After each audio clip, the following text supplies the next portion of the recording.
Hi everyone. Hi, I'm Saloni. First of all, Alia ma'am, congratulations for Gangubai. I wanted to ask you one question. So, this is your first film out of Bollywood. So, do you have some points or some memorable experiences which you would want to share with us? Because this is something which you haven't done. इतने time में. So this is good, of course, very much different to you. So I really want to know what is your experience working with such great stars and especially Rajamouli sir. I was shocked when you paused. This is your first film. And gave a pause. Okay, yeah, okay. Yes, I think you can say this is my first South language Yes. film. Well, the experience, honestly, for me, I was pinching myself when I learned that I could be a part of Rajamouli sir's world. As we know, he is a master storyteller. The way he tells his stories, I think no one does. And the way he even tells stories on set, in between shots, no one does. I've never had that experience. The number of stories Rajamouli sir has narrated to me from 𝗵𝗵𝗄𝗧, which I actually had no idea about the way, and he would just roll off his tongue. Like he would just come and just give a story, now the shot is ready. Then another story and the shot is ready. So that was a really, I think, one of my most memorable experiences. Because of course, acting, learning, growing and just being extremely grateful for this experience, that's a part of it. But it's these moments that really stay with you, and they have really stayed with me. We shot for this film in 2019 and then in 2021 and now it's 2022. And I'm just really happy that finally the film is releasing in the theaters. And it's been a long wait. Speaking about these two, they have been absolutely amazing to me. Really, really warm, really, really caring. And like you said, they're such big stars, but they're so down to earth.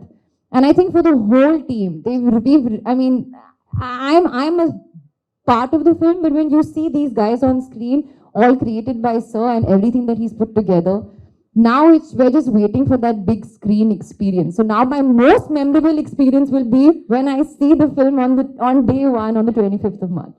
Okay, thank you so much. All the best for the film. Hello, Thank you. Alia. Hello. All right. Am I audible? Yes, you're audible. Start with the name. Hi, I'm 𝗵𝗵𝗃𝗃 from Cinema Beast. Hello? Yes, I'm 𝗵𝗵𝗃𝗃 from Cinema Beast. And first of all, congratulations on Gangubai. And I'm so excited to see you all together in front of me. So, hi, Tarak sir, and hi, Ramcharan sir. Hi, SS Rajamouli sir. You are legend. So, first of all, I just want to ask you one question, but I would love if you all answer it. So, you have already shared your experience, your memory. So, what is the most challenging moment while shooting RRR on the sets? Most challenging thing you have faced? Well, I thought my most challenging moment would be how to control these two guys when Alia comes onto the set. But luckily, they have been very good boys, so they behaved very well. And she asked me a question and I'm answering it. I don't know. Okay, you didn't do anything. I gave you a certificate telling you are good boys. Okay. Okay. Okay, and my most challenging moment, I was continuously telling everyone that controlling these two boys' naughtiness on set. But after saying it so many times, I realized that actually their naughtiness, their fun and laughter is what brought energy to the entire unit. Otherwise, if the unit is continuously facing my angry face, they would have depleted of all their energy. Finally, thank you. He said it at the end of it. After some 80 odd interviews, 20 odd press conferences, he says it now. Thank you, finally. Well, no. About how I had to control these two. No, the most challenging moment. For me, it was learning Telugu. That was my most challenging, but most exciting as well. Thank you. All right, एक सवाल. Sure, no problem. Yeah. I'm going to make Tarak answer on my behalf as well. Because each and every day of RRR shoot, we were together, so pretty much our experiences have been the same. And Tarak, how do you? Well, I should say that there were many moments in RRR which were challenging, you know, physically, and we shot for this crazy action sequences for. There was this action sequence we shot for 65 nights, and but I think even Charan will agree, and he can say otherwise. But I think the most challenging moment for us was to please him, satisfy him, because he's one of those directors who will not. I think he's the only director, at least there's. I would believe that there are a few directors who would say, you know, 99.9 is also fine. I'll take it, मैं ले लूँगा. But he's like, no, I want my 100. You give me my 100, and then you move out of the camera. So that was the most challenging thing for us, right? Yes, Charan? Absolutely. Next question. Thank you. Thank you. Hi, I'm from the Times of India team. First, my question is to Mr. Sanjeev sir. Firstly, congratulations on the PVR and RRR NFT association. My question is in two parts. Firstly, could you give us some more insight about these NFT association, and also B, that how this will create the excitement for the cinema goers and the cinema lovers over here? I think this is the first time that, at least in India, a production house and a movie is doing a promotion with a cinema house, with an exhibition company on NFTs. It's a very new phenomena, NFT, and we've been very privileged to get 2 posters and 4 memorabilia from the production house, and duplicated them. We'll have about 300 NFTs. We're not selling them. These are all part of a contest. We're going to be doing a massive contest. The contest date ends, I think, end of March, and the winners will be announced 10th of April. And I think there'll be more fans out there who would love a piece of this history, actually, almost that's being created, which is this film, which is a phenomenal film. It's, and to own a piece of that in the form of an NFT is something which is going to be something which a lot of fans would want. That was the first and the second question, I think, or have I missed something? No. Okay, thank you. Thank you. All right. Hi, I'm here. This is me, Mini from Bollywood Live Z. This side. Hi, guys. Firstly, a very warm welcome to Delhi, the entire team of RRR. I hope you're liking it here. Also, again, I think I speak for everyone in this room. Congratulations, Alia, on a phenomenal performance in Gangubai. I think we can't stop praising you enough. But having said that, we all know that both Bhansali sir's world of cinema and Rajamouli sir's world of cinema has a magnanimity to it. And especially an artist, we have heard it in the past from Ranveer, Deepika, Priyanka, that how involved you are in your characters when it comes to such huge films and what kind of impact it leaves per se. So I need to understand here as an actor, what's your process of moving in and out of characters, and how difficult has it been for you perhaps to dwell into such characters?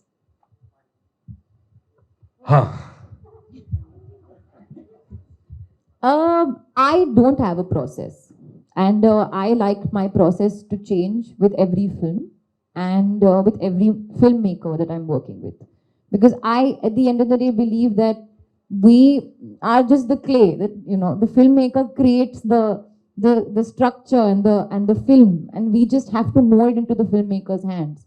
So I prefer to just go. Whatever the filmmaker wants, whatever the process, whether the filmmaker wants me to sit at home for 3 months and learn my lines, okay. Come on set without learning my lines, okay. Go on some camp and do some research, okay. Whatever the filmmaker wants. So that's my process. And yes, every character has something that I take away from. And from Sita's character, I took away a silent strength. A strength that doesn't need to be spoken about or talked about. It's a silent strength which is delicate, which is simple, but it's strength.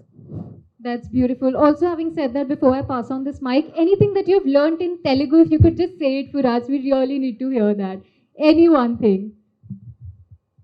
Meeku na muddulu. Thank you. Thank you, Mini. Can we have the next question? Hi, I'm Durga from INS. This question is like for all four of you. Rajamouli sir, you really opened the floodgates for pan-India films. And a lot of movies followed suit. We have a lot of pan-India films being made now. All four of you, how do you see pan-India films changing the game for Indian cinema?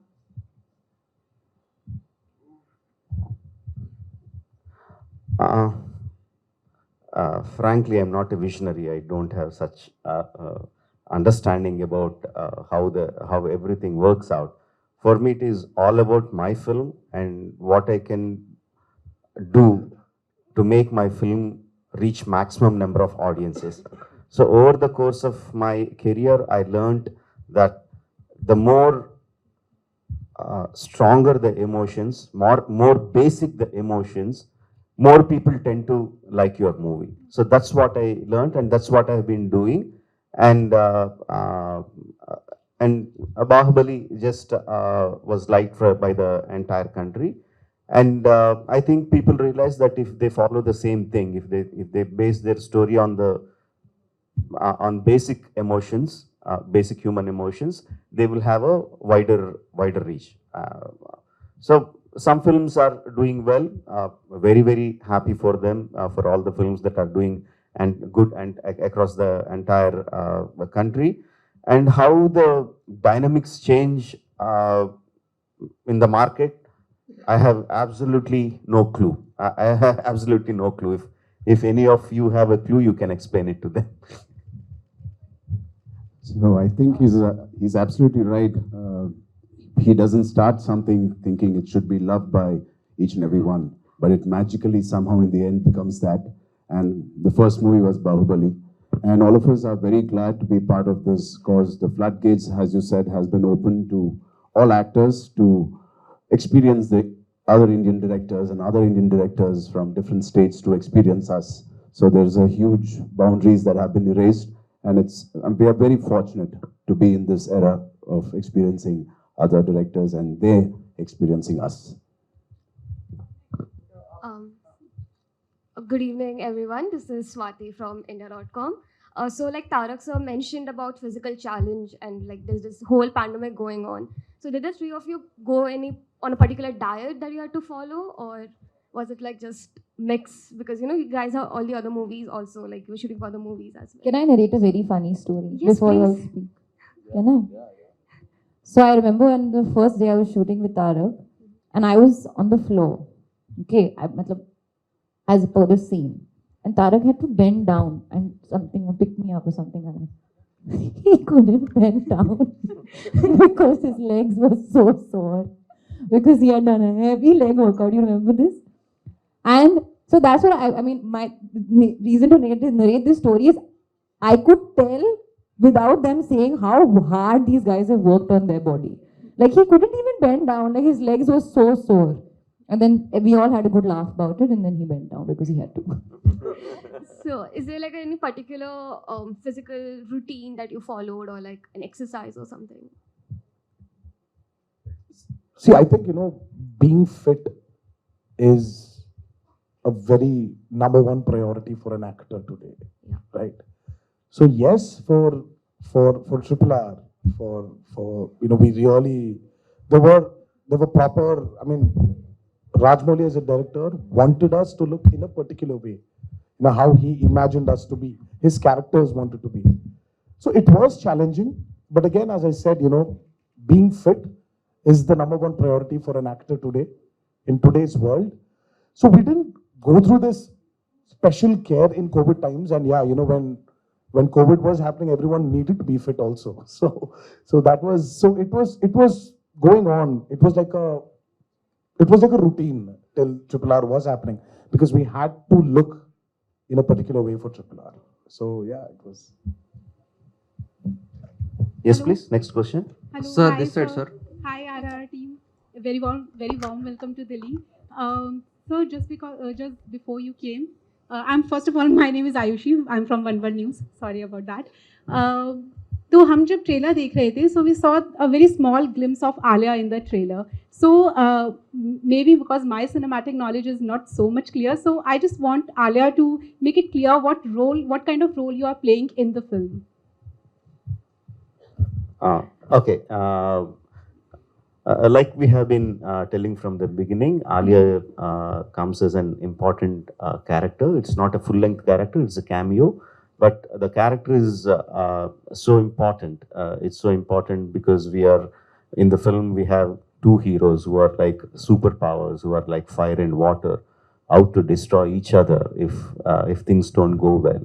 And in between, we wanted a soft, fragile looking girl, but who has enough inner strength to control these forces or lead these forces in the proper way.